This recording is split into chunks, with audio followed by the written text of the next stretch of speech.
আগন্তুক মাৰ্চ বা ফেব্ৰুৱাৰীত যিটো বিধানসভা হ'ব 2026-ত তৃণমূল কংগ্ৰেছে ইতিমধ্যে সিদ্ধান্ত লৈছে ধুবুৰী জিলাত অন্তৰ্গত 5টা বিধানসভা সমষ্টি প্ৰতিটোতে তৃণমূল কংগ্ৰেছৰ প্ৰাৰ্থী থাকিব, যাৰ বাবে আজি আমি ৰাজ্যিক নেতৃত্ব আহি ইয়াত উপস্থিত হৈছোঁ।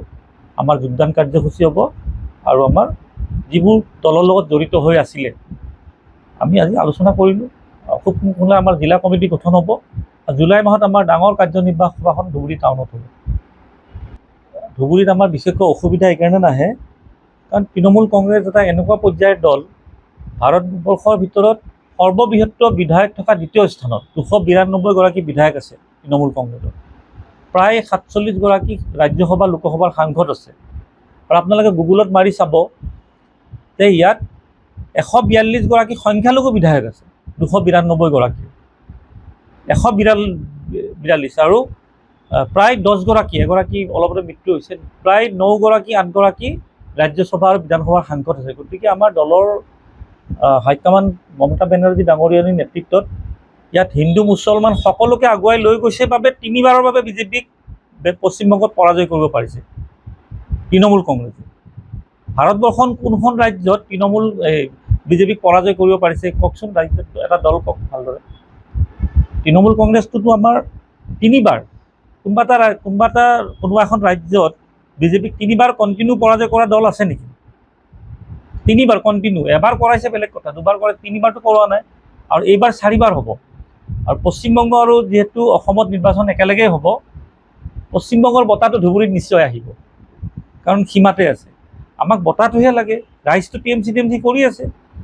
যোৱাবাৰ লোকসভাত, বৰপেটা লোকসভাত ৰিপুণ বৰাৰ নেতৃত্বত যিগৰাকী এতিয়া কংগ্ৰেছে ডাঙৰ নেতা সজাইছে, ৰিপুণ বৰা, বৰপেটা লোকসভা সমষ্টিত 14,000 ভোট পাইছে মাত্ৰ 10টা বিধানসভা সমষ্টিত।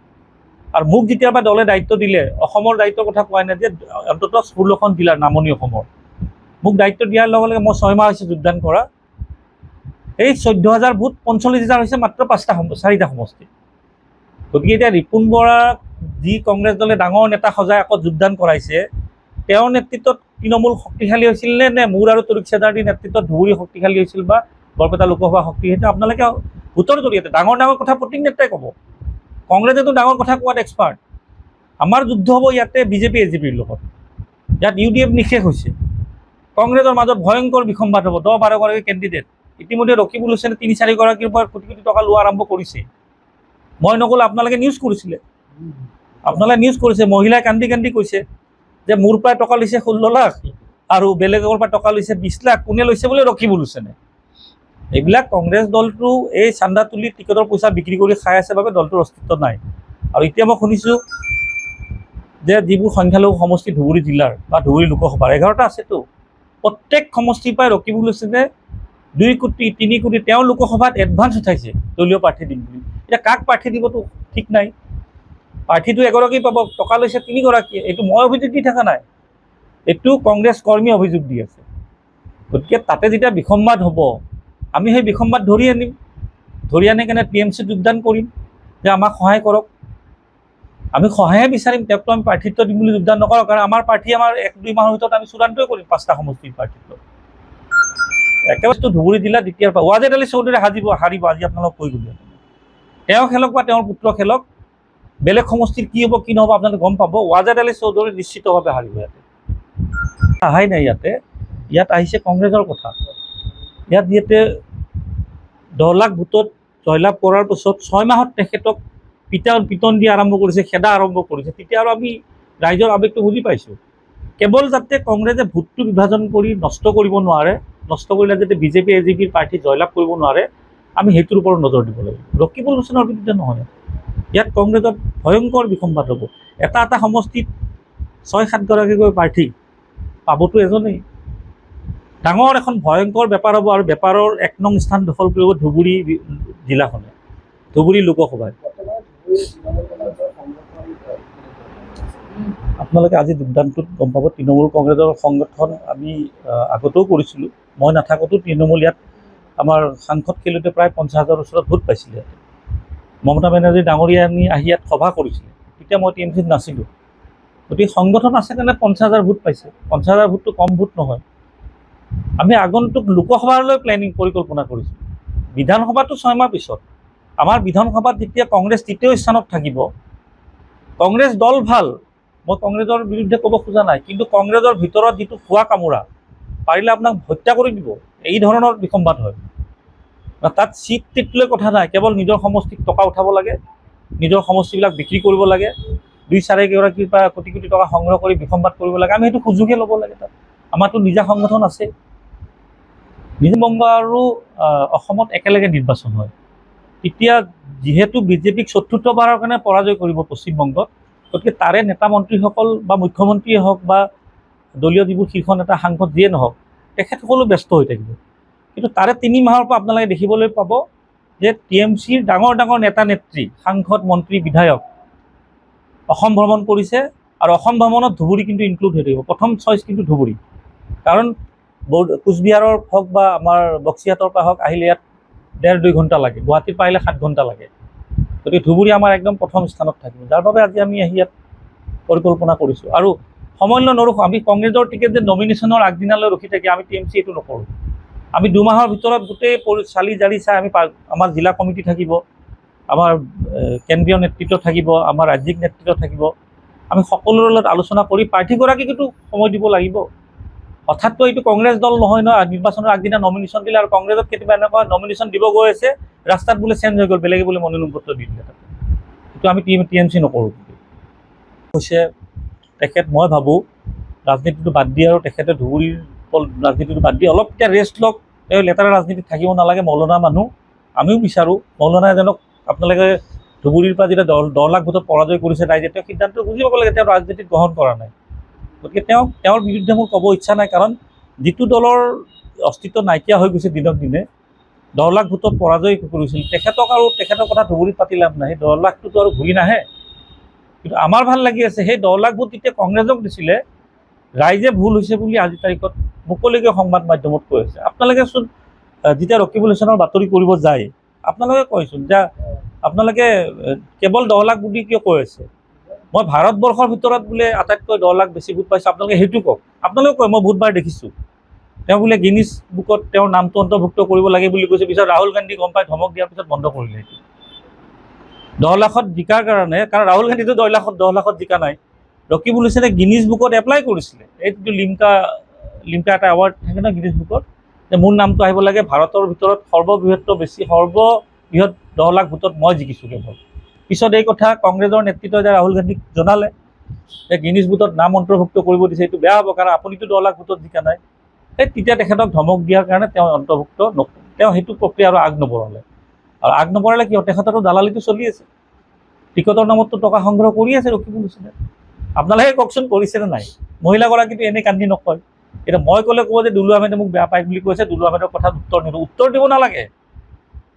এগৰাকী মহিলাৰ পৰা 16 লাখ টকা লৈছিল নাই ধুবুৰী লোকসভাৰ অন্তৰ্গত এটা জিলা পৰিষদত? যদি লোৱা নাই আজিলৈ কিয় গোচৰ দিয়া নাই?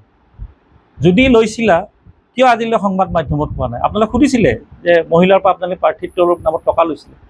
আপোনালোকে সুধিছে দেখা পাইছে নেকি? কোনোবাই কেমেৰা লৈ যায় টকা দিব নেকি? নে সাংবাদিকক মাতি টকা দিব? টকাটো মনে মনে দিব। কিন্তু যেতিয়া মহিলা এগৰাকী অন্তৰৰ পৰা কান্দি কাটি কয় মই গহনা বিক্ৰী কৰিছোঁ, মাটি বিক্ৰী কৰিছোঁ, কৰি মই 16 লাখ টকা দিছোঁ, মোক ৰখাই ৰাখিছে গুৱাহাটীত, ৰখাই মোক মনোনয়ন পত্ৰ ৰেডি কৰিব দিছে, ৰাতি গম পালোঁ মোৰ টিকটটো বেলেগক দি দিছে, 20 লাখ টকা পালে। তে 20 লাখ আৰু 16 লাখ 36 লাখ হ'ল, আৰু কাৰ পৰা লৈছে নাজানো। ৰকিবুল হুছেইনৰ কোনো ব্যৱসায় নাই, এই দালালি টিকট বিক্ৰী কৰি খাই চলি আছে। আৰু দিল্লীও ভাবি লৈছে যে ডাঙৰ লিডাৰ, 10 লাখ ভোটত জয়লাভ কৰিছে, তেওঁৰ কথা শুনিব লাগিব। ধুবুৰীত এবাৰ 2016 নিৰ্বাচন চাব, ৰকিবুল হুছেইন ধুবুৰী জিলাখনৰ তত্ত্বাৱধায়ক মন্ত্ৰী আছিলে 2016। এটাও চিট জিকা নাই, ৱাজেদ আলীও হাৰিছে 2016। সেই একেই পৰিৱেশ আহিব 2026। আপোনালোকে গুগল মাৰি চাবচোন, কাৰণ মই কংগ্ৰেছ কৰিছিলোঁ জানোতো। তেওঁ ধুবুৰী আৰু কামৰূপ জিলাৰ তত্ত্বাৱধায়ক মন্ত্ৰী আছিলে, শক্তিশালী মন্ত্ৰী আছিলে, এটাও চিট জিকাব পৰা নাই। তেতিয়া ধুবুৰী জিলাখন ভাগ হোৱা নাছিলে, প্ৰায় 8-10টা সমষ্টি আছিলে, 8টা আছিলে। জিকিছিল নেকি? 16ত জিকিছিল নেকি? 16ততো নাই জিকা, এটাও জিকা নাই। UDF জিকিছিল ইয়াতে। গতিকে ৰকিবুল হুছেইন, ইয়াত কংগ্ৰেছৰ কথা ক'লে ইয়াত ৰকিবুলৰ নামটো আহিব, ইয়াত গৌৰৱ গগৈৰ নাম নাহে।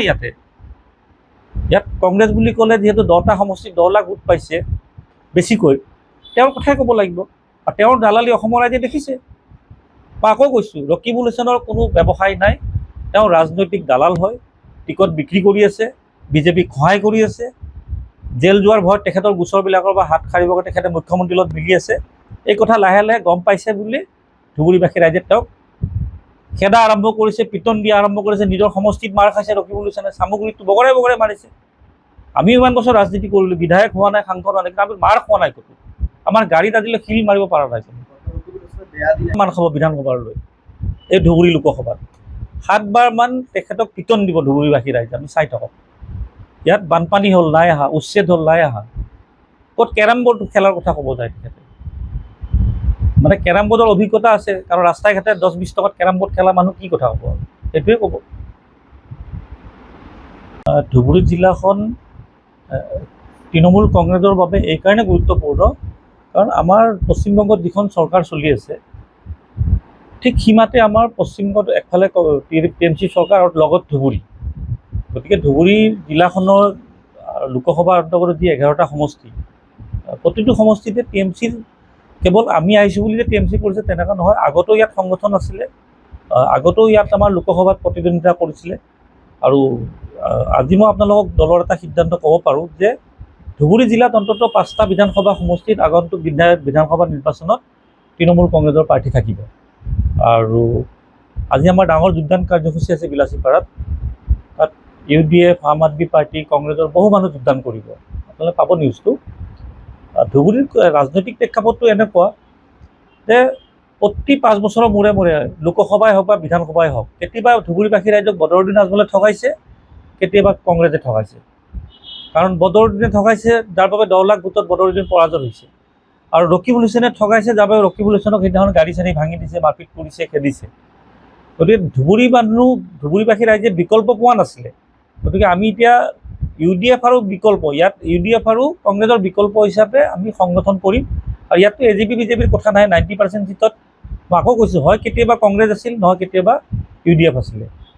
কংগ্ৰেছে বেয়া পোৱাখিনিক UDF কৰিছিলে, UDFে বেয়া পোৱাখিনিক কংগ্ৰেছে কৰিছিলে, কিন্তু তৃতীয় বিকল্প নাছিল বাবেহে 5 বছৰৰ মূৰে মূৰে এই নেতা দুগৰাকীয়ে সুযোগ লৈছিলে। যেতিয়া আমি TMC শক্তিশালী হিচাপে থাকিম ধুবুৰীত, ইয়াত তিনিকুণীয়া যুঁজ হ'ব। আৰু মই ভাবোঁ ধুবুৰী ৰাইজে ইতিমধ্যে সিদ্ধান্ত এইকাৰণে দিছে যে আজি 6 মাহ পূৰ্বে কংগ্ৰেছক 10 লাখ ভোটত জয়লাভ কৰোৱা নেতাগৰাকীক এই ধুবুৰী লোকসভাৰ অন্তৰ্গত গোৱালপাৰাত বেয়াকৈ প্ৰহাৰ কৰিছে, গাড়ী চাড়ী ভাঙি দিছে, পলাই পতং দিব লগা হৈছে। তো ইয়াতে আৰু বুজি পাব লাগে যে তেখেতৰ বা কংগ্ৰেছৰ গণভিত্তিটো ধুবুৰীৰ পৰা দিনক দিনে নাইকিয়া হৈছে। যিকোনো খবৰৰ বাবে যোগাযোগ কৰক 7099017330 লগতে 7099017110 নম্বৰত।